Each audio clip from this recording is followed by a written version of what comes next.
जेवणाची चव वाढवणारा आणि तोंडाची चव आणणारा हिरव्या मिरचीचा ठेचा अगदी कमी वेळेत आणि कमी साहित्यापासून बनवला जातो. कधीही भूक लागल्यास हा ठेचा खाण्यासाठी उत्तम पर्याय आहे. तर आज आपण हिरव्या मिरचीचा ठेचा पाहणार आहोत आणि ही त्याचीच रेसिपी आहे. तुम्ही शेवटपर्यंत पहा. तर इथे हिरव्या मिरच्या घेतलेल्या आहेत आणि त्या थोड्याशा तिखटच निवडलेल्या आहेत.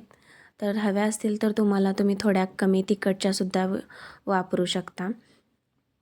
तर तवा गरम झालेला आहे आणि त्यावरती ह्या मिरच्या टाकलेल्या आहेत आणि ह्या मिरच्या भाजून घेत आहे थोडंसं तेल टाकून. तेल टाकल्यानंतर तुम्ही बघू शकता हलकेसे डाग पडायला लागलेले आहेत मिरचीला.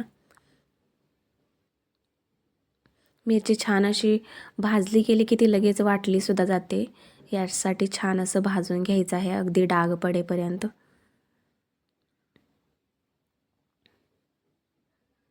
आणि तुम्ही इथे बघू शकता खूप छान ही भाजलीसुद्धा गेलेली आहे मिरची.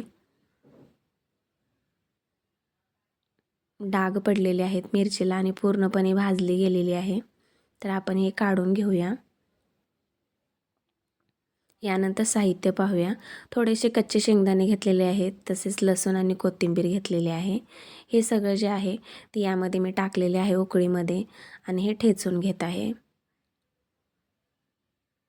ठेचून घेऊया. लगेचच ठेचला जातो हा ठेचा, कारण मिरच्या आपण खूप छान भाजल्या गेल्या होत्या यासाठी.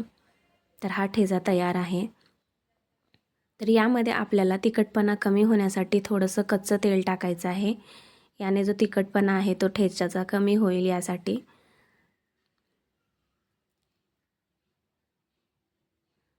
आणि तुम्ही बघताय ना, दिसतोय ना हा भन्नाट ठेचा. तर तुम्ही सुद्धा नक्की करून पहा. तुम्हाला सुद्धा नक्की आवडेल हा ठेचा आणि तुमच्यासुद्धा तोंडाची नक्की चव येणार. खाऊन तर पहा.